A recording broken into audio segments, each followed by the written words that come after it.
Hi friends, it's Mike again.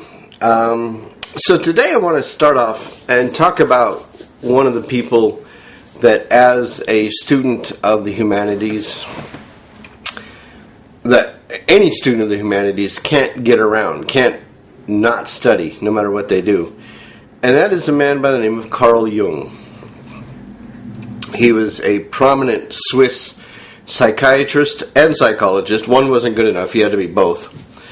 He's the father of psychoanalysis. He's the one who developed the concepts of like complexes and the various different types of tests and stuff. You can look him up. He's on Wikipedia, whatever. Of course, everybody's on Wikipedia. But the thing about him though is he was really big into literature and the arts. He was huge into social sciences and history, and he even dabbled in economics, and he would publish papers that were very humanistic, very, very about the human person. But his overall thing, his underlying influence was religion. He was very I wouldn't call him religious, but he studied and produced his works from a standpoint of some sort of religiosity. He believed that every human being, every human spirit by nature was in some way or other religious, that there was his belief was that there was some transpersonal effect, something from the body to the spirit to the greater existence, something that transcended our physical being. He believed that every person, whether they are atheist or not, believes in that sort of thing. So I don't know that the whole consciousness of me, the sense of being sentient, and a lot of his writings and a lot of what he did away from psychiatry, he drove Freud crazy. And after about 6 years of really intense communication back and forth, pretty much Freud said, look, I've had enough, and that's literally what happened. But he was so influential on so many aspects of the humanities that he's a really big person for anybody who is a serious humanities student or anybody who has any humanities-centered studies going on or in their past. So anyway, that's Carl Jung. And he's such a great lead into what I really want to talk about today, and that is, he has this famous saying. Jung's most famous saying was, "Show me a sane man and I'll cure him for you." Meaning to say, anybody can be made into somebody crazy, anybody can be medicated. In fact, all the psychometric testing and the different devices and the different methodologies of testing, these were inventions of Jung. Okay, and so what he was saying is, you want to be crazy?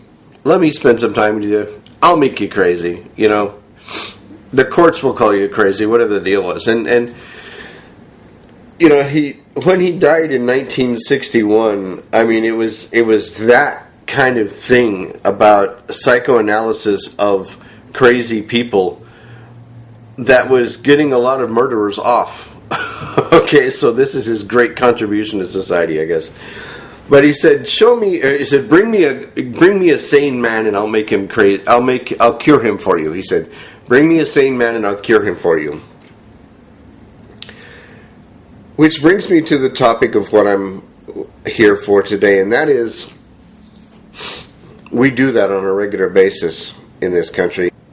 We call it medication. Some of you who've been watching my other channel know that early on in that channel I wrote I made a video, and I've written on this too, about medicating people out of their gourds, especially children. People who claim ADD, ADHD, all kinds of things.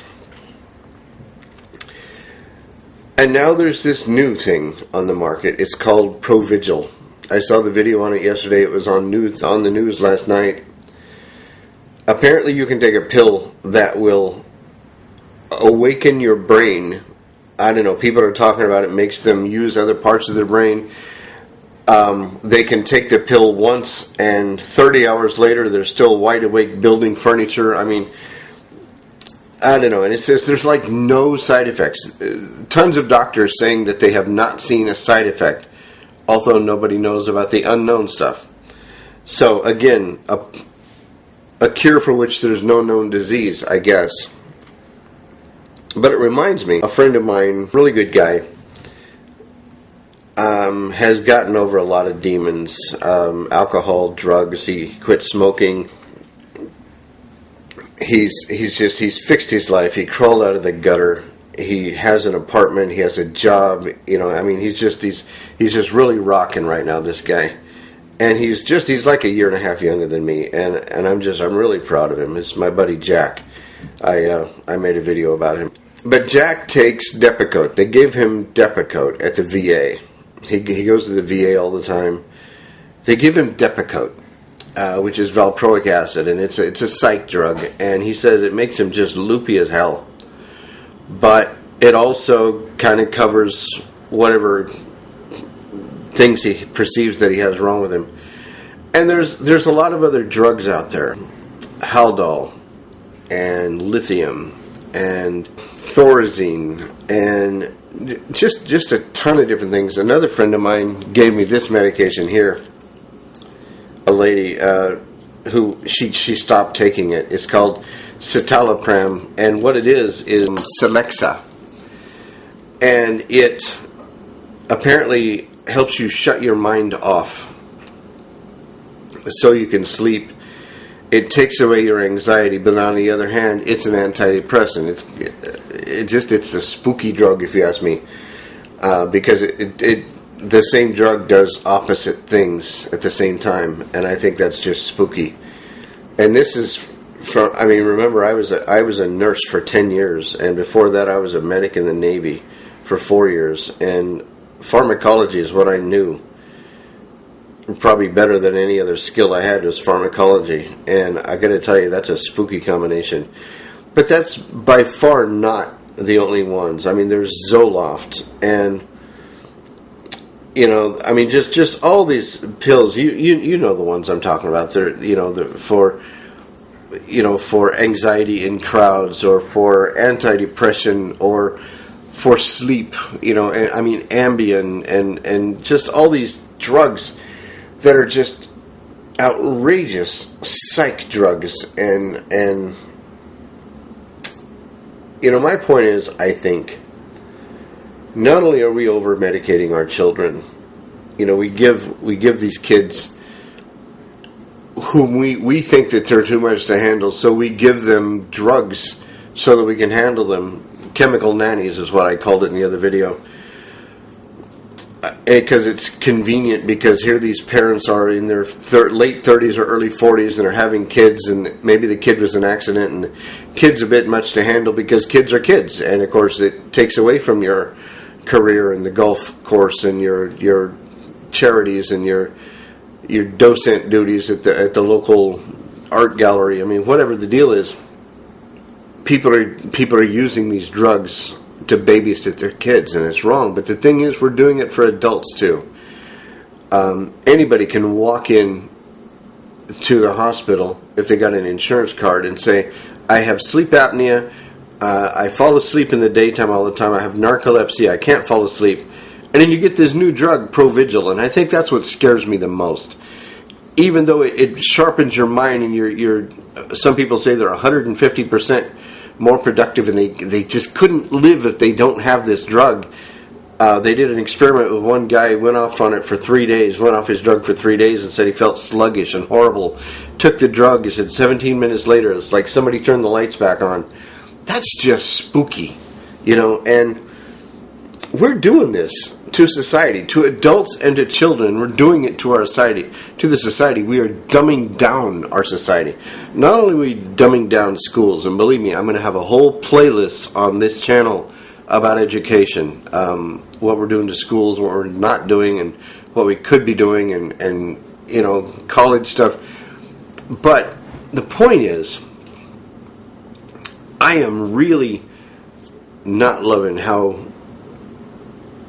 society has changed to the point that every cure, everything we need, every problem we had, every stress we've got going on is a friggin' pill. Is it the red pill or the blue pill? You know, who cares? It's a pill. I'm going to swallow it. And I mean, I'm not a hard science kind of person. I'm not a chemist. I understand pharmacology. I've studied it extensively. But I don't know, you know, I don't know if it bonds with the amide bond groups in your body and it metabolizes into this molecule or that. I don't know. What I know is this is some scary stuff. And the pharmaceuticals are just ruling our lives. They are ruling the earth. And we're letting them, and we're giving them excuses, and we're accepting these medications as our own excuse. We're saying things like, you know, I have ADD, I'm dyslexic, I can't do this, I can't do that, so that's why I didn't study this, that's why I can't do this.